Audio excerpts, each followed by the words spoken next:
अस्सलाम वालेकुम, ज़िबाइश beauty salon से बात कर रही हूँ। कैसे हैं आप सब? ठीक हैं? आई होप आप सब ठीक होंगे इंशाल्लाह। आज जो क्लास 11 में मैं आप लोगों के लिए लेके आई हूँ वो बहुत ज़्यादा इन्फॉर्मेटिव है, वो आप लोगों ने ध्यान से सुनना है। ठीक है, अगर किसी चीज़ की समझ नहीं आएगी तो आप मेरे जो है वो जो मैं लिंक लास्ट पे लिंक शेयर करती हूँ उसमें आपने मुझे बताना है। ठीक है, आप मेरे फेसबुक आईडी पे जो है वो मुझे कमेंट कर सकते हैं, देन मुझे PTCL पे या मेरे व्हाट्सएप पे मुझे कॉल करके बता सकते हैं आपको किस चीज़ की समझ नहीं आई। अच्छा जी, क्लास की तरफ हम आते हैं। आज का जो मेरा टॉपिक है वो है choose the blush on shade palette. Blush on shade palette class 10 में मैंने आप लोगों को आई शेड पैलेट के बारे में बताया था। आज मैं आप लोगों को जो है वो ब्लश एंड शेड्स के बारे में बताऊंगी। जिस तरह से पहले हम मार्केट में जाते हैं और बहुत सारे प्रोडक्ट्स, बहुत सारी कंपनीज़ की हमारे सामने जो है वो चीज़ें आ जाती हैं, ब्लश एंड शेड्स आ जाती हैं, लेकिन हमें चूज़ करना नहीं आता। हम लोगों की स्किन जो है वो एशियन स्किन है। तो आज मैं आप लोगों को इन ही से रिलेटेड जो है ना वो क्लास से रिलेटेड आप लोगों को बताऊँगी कि आप लोग किस तरह से जो है वो आई शेड ब्लश एंड पैलेट जो है वो इस्तेमाल कर सकते हैं और उसको किस तरह से चूज़ कर सकते हैं अपनी मेकअप वैनिटी में। मेकअप वैनिटी में जो आप लोगों को सबसे ज़्यादा जो इस टाइम पे चलने वाला जो ब्लशेस है वो बहुत रीज़नेबल है, वो है मिस रोज़ का। उसके बाद शेफर कॉस्मेटिक्स वालों का बहुत अच्छा है, ग्लो ब्यूटी का बहुत अच्छा है, और काशिश का तो आप लोगों को पता ही है, रिज़ल्ट उसका भी बहुत अच्छा है।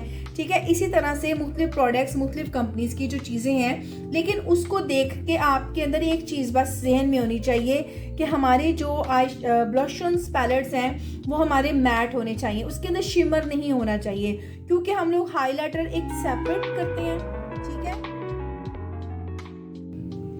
जी, आपने क्या करना है, जब भी आपने जो है वो ब्लश एंड शेड्स जो सिलेक्ट करने हैं वो आपने कैसे करने हैं, मुख्तलिफ कंपनी, मुख्तलिफ प्रोडक्ट्स आपको मिल जाएंगी, लेकिन आपके जो जहन में है वो एक चीज़ होनी चाहिए कि जो आपका ब्लश एंड पैलेट है, ठीक है, वो ब्लश एंड पैलेट आपका जो है वो जिस भी कलर्स में हो अवेलेबल जो आपको चाहिए, आपने उसमें सिर्फ एक चीज़ का ध्यान रखना है। जैसे आप देखें, इसके अंदर आपको एक वाइट से स्पार्क नज़र आ रहे होंगे, ये देखें, नजर आ रही है ना, ये वाइट जो स्पार्क्स हैं ये इस तरह से आपके ब्लशेस में नहीं होने चाहिए। ठीक है, बिल्कुल मैट लुक होनी चाहिए, बिल्कुल मैट लुक होनी चाहिए, कोई इसके अंदर शाइनर, कोई ग्लिटर कुछ भी ऐड नहीं होना चाहिए। ठीक है, आपने हमेशा मैट वाले ब्लशर उठाने हैं। हाँ, इसके अलावा आपने जो हाईलाइट्स लेने होते हैं, जो आप डे टाइम पे, नाइट पे, फंक्शन पे जो भी आपने यूज़ करने हो अकॉर्डिंग टू जो इवेंट है उसके हिसाब से, वो हम उसके ऊपर लगाएंगे, ब्लशन के ऊपर, लेकिन ब्लशन के अंदर जो है वो हमारा शिमर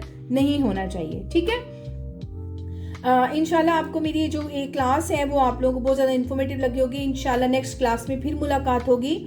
उससे पहले मैं आप लोगों को बता दूं कि जो आपके कोर्स है उसके लिए आपको हमारा एड्रेस चाहिए होगा। एड्रेस है हमारा पाक आलम स्ट्रीट, लालाजाद चौक, commissioner road, Sialkot. Facebook ID है मेरी ज़िबाइश पॉलर, इसको आप लाइक करें, शेयर करें। उसके अलावा हमारा PTCL नंबर है 0524603140। व्हाट्सएप नंबर है 0331668037 कोई भी बात, कोई भी कोर्स से रिलेटेड और क्लास से रिलेटेड आपको इन्फॉर्मेशन चाहिए, आप इन नंबर्स पर रब्ता करें, इंशाल्लाह हम आपको गाइड करेंगे। ठीक है, तब तक के लिए नेक्स्ट क्लास में फिर मुलाकात होगी, तब तक के लिए अल्लाह हाफिज़।